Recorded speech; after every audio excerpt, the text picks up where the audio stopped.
Bakit nga ba maraming babae ngayon ang sasabing di ko kailangan ng lalaki? Independent na ako. Madalas mo nang marinig yan sa panahon ngayon. Strong and independent. Pero kung iisipin natin para sa mga lalaki, paano kung kumuha na lang ng katulong ang lalaki na pwede niyang pasahuran at magrenta na lang siya ng babae na magpapaligaya sa kanya tuwing gabi at mag-decide na wag nang bumuo ng pamilya? Sa tingin mo ba, kailangan pa ba niya ng babae na aasawain? Napapaisip ka na, di ba? Lalo na sa paghabol sa mga babae. Pero sagutin mo ito. Naranasan mo na bang balikan ng isang sandali at sabihin, kung alam ko lang dati ang alam ko ngayon? Oo, halos lahat tayo ay dumaan na dyan. Naitanong na natin yan sa sarili natin. Pero narito ang masakit na katotohanan. Karamihan sa mga lalaki natututo lang kapag huli na ang lahat, kapag wala na ang babae, kapag mas mabigat na ang katahimikan kaysa ingay, kapag ang nakikita nila sa salamin ay isang taong di na nila kilala. Kaya ako naman ginawa ang content na to, Brad, hindi para saktan ka, kundi para gisingin ka, kaibigan. Dahil kung may nagsabi lang sa akin ng mga katotohanan ito noon, siguro mas kaunti ang pagkakamaling nagawa ko sa buhay. Mas maikli ang panahon na nasayang at mas kaunti ang peking tao sa buhay ko. Pero hindi pa huli para sa'yo, Brad. Narito ka, nakikinig, at ibabahagi ko sa'yo ang mga leksyon na kayang baguhin ang takbo ng buhay mo. Sandali lang naman to, Brad. Kung ikukumpara sa pagsayang mo ng oras mo sa mga brainless content sa online, at least dito, may konting value ka naman na makukuha. Game.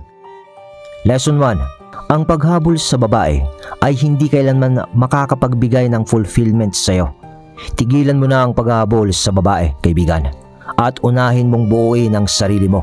Habang abala ka sa pakikipag-usap o pakikipagkita sa iba't ibang babae, hindi mo kailanman mabibigyan ng atensyon ng sarili mo.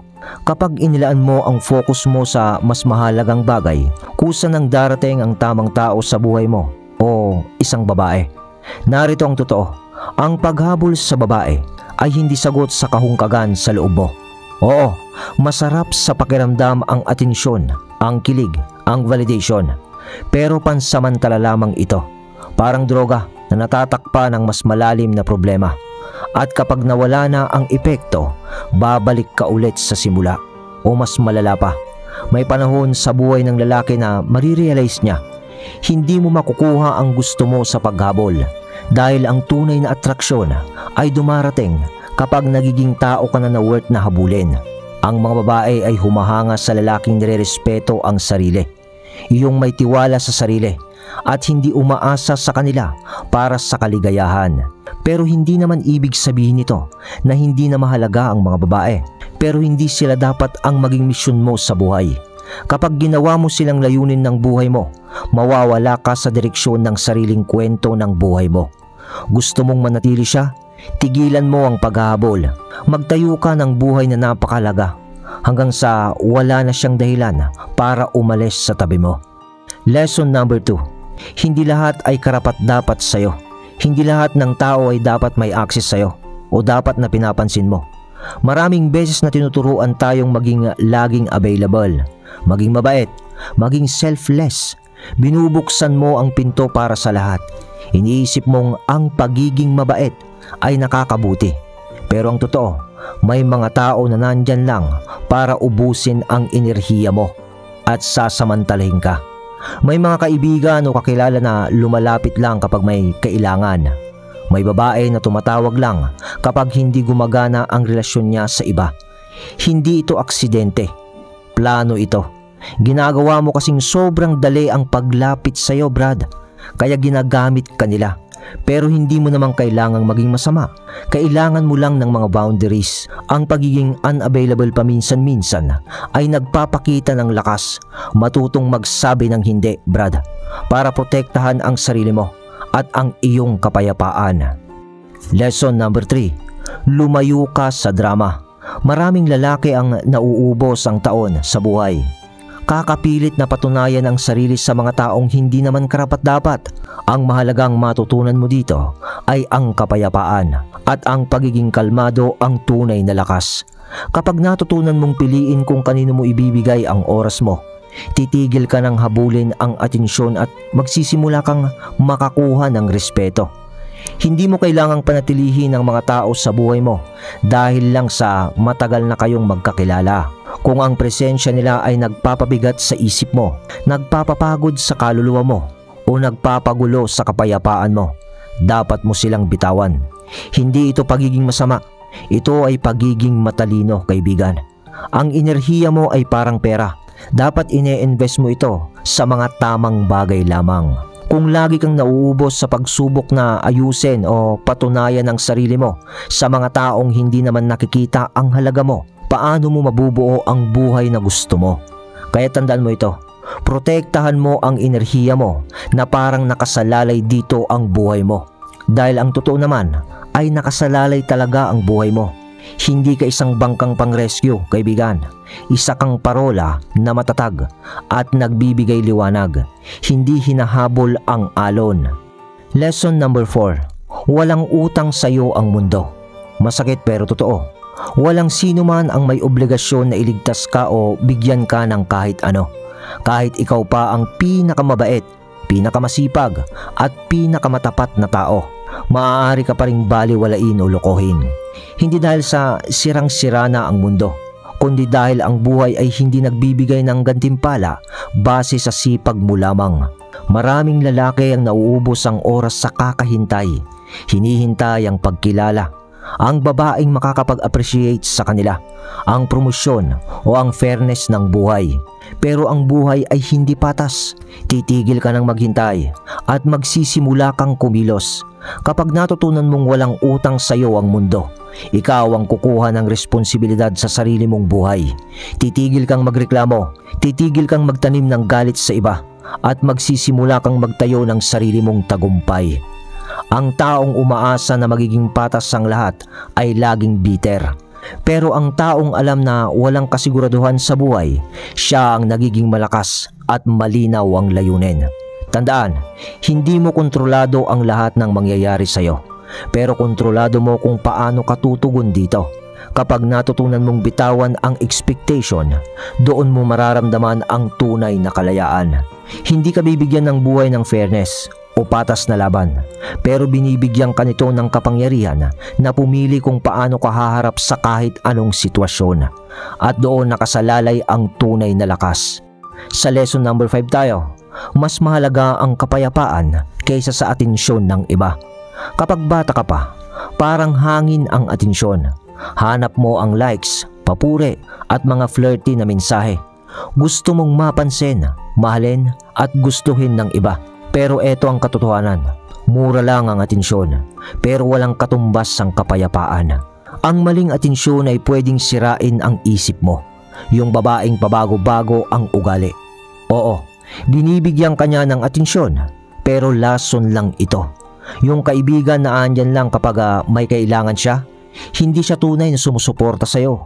Yung trabaho na puno ng papuri, pero halos gulay naman na ang katawan mo dahil sa pagod. Nakikita ka lang nila, pero hindi ka nila pinapahalagahan. Kapag inuna mo ang atensyon kaysa sa halaga ng sarili mo, mali ang hahabulin mo. Mawawala ang kapayapaan mo, Brad, para lang mapansin. Pero anong silbi ng papuri kung hindi ka makatulog, lagi kang balisa at pagod ang kaluluwa mo? Mas mahalaga ang pagpasok sa espasyo mo na tahimik, walang gulo, walang laro, klaro ang isip at kalmado ang puso. Hindi mo kailangan ng 100 tao na pumapalakpak para sa'yo. Kailangan mo lang ang ilang taong tunay na nagmamalasakit at ang boses mo ang nagsasabing, ipinagmamalaki ko ang mga ginagawa ko. Ang lalaking pinoprotektahan ang kapayapaan niya ay nagiging magnet ng respeto.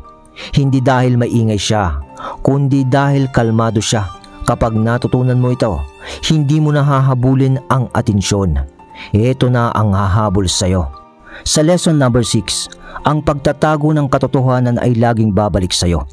May mga sandali sa buhay ng lalaki kung saan gusto niyang magsabi ng totoo, pero pinipili niyang manahimik na lang. Nilulunok niya ang salita o ang kanyang pride. Kunwari ay hindi siya apektado at ngumingiti kahit nasasaktan. Sa simula, parang tama ito. Pero ang totoo, nag-iipon ka lang ng sama ng loob. Akala mo pinapanatili mo ang kapayapaan sa pag-iwas sa komprontasyon?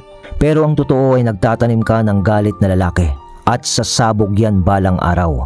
Siguro, hindi mo sinasabi na nasaktan ka nang makita mong nilalandi niya ang ibang lalaki. Siguro, hindi mo sinabi na nasaktan ka sa biro ng kaibigan mo. Siguro ay hindi mo rin naamin sa sarili mo na nagsisettle ka na sa buhay na hindi ka naman masaya. Ang pagiging kalmado ay hindi tungkol sa pagtatago ng damdamin, kundi sa tamang paghawak dito. Ang boses mo ay hindi lang para magsalita, kundi para magtakda ng hangganan at magsabi ng, eto ang tatanggapin ko at eto ang hindi. Ganon dapat. Kung mas matagal mong itatago ang totoo, mas lalong sasakit ito, kaibigan. Kapag nagtatapat ka naman, hindi ito para saktaan ng iba, kundi para igalang ang sarili mo. Dahil ang tamang tao ay irerespeto ang pagiging tapat mo at ang mga maling tao ay ma-offend. Pero sa huli ay panalo ka pa rin dahil hindi mo na niloloko ang sarili mo para lang maging komportable ang iba. At iyon ang tunay na kapangyarihan. Number 7 tayo. Walang makakapagligtas sa'yo kundi ikaw lang. Ito ang mapait na katotohanan. Walang babae, walang kaibigan o mentor o kahit na sino ang kayang ayusin ang buhay mo, Brad.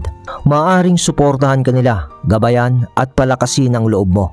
Pero nasa iyo ang desisyon para magbago. Hindi mo pwedeng ipasa sa iba ang trabaho para pagalingin ang sarili mo.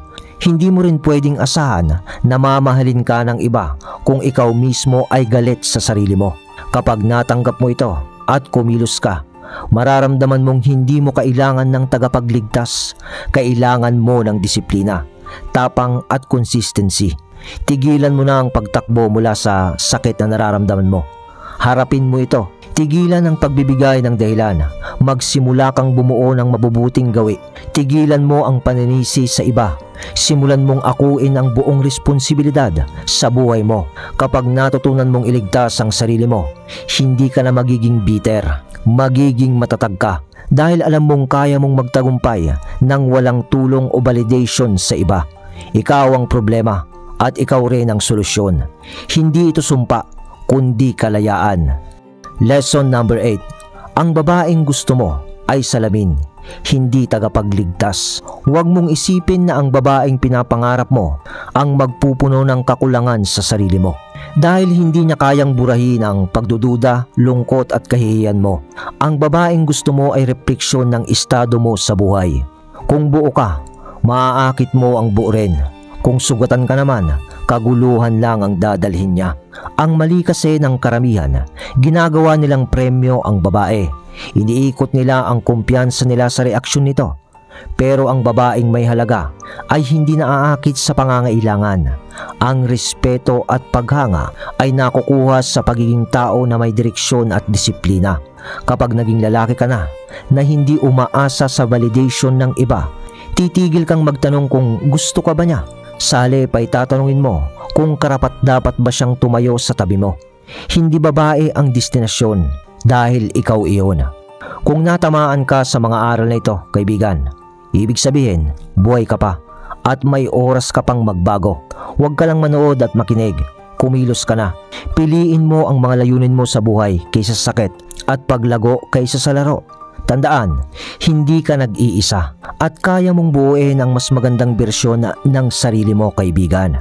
Sana ay may natutunan ka sa mga lesson na to, Brad. Kahit 2 o 3 lang dyan ang magagawa mo. Sigurado yan, mararamdaman mo ang pagbabago ng buhay mo. Ako si Mark, ang inyong narrator. Salamat.